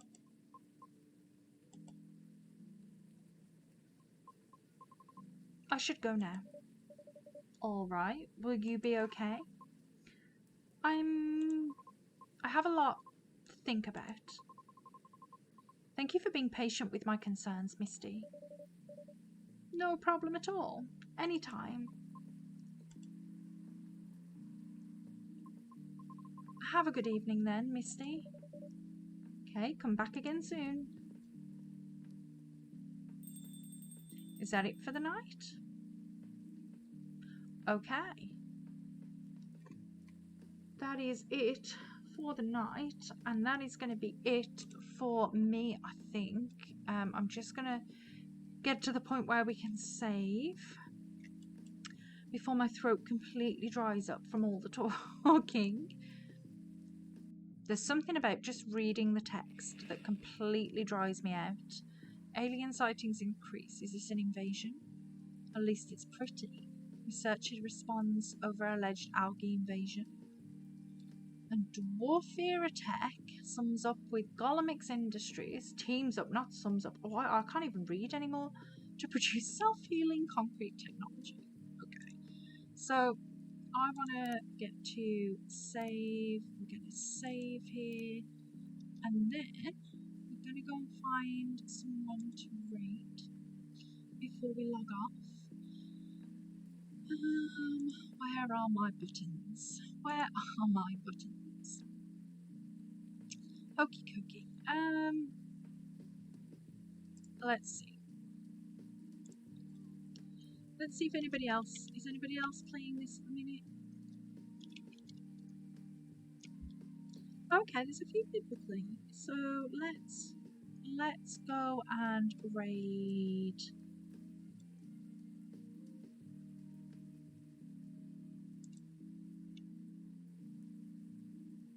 Let's raid. Hang on. I'm stalking people. Let's raid over here. So, okay. I'm going to start the raid. So thank you for watching. Thanks for the follows. Thanks for chatting to me. And I will hopefully see you again tomorrow. Okie dokie. Bye.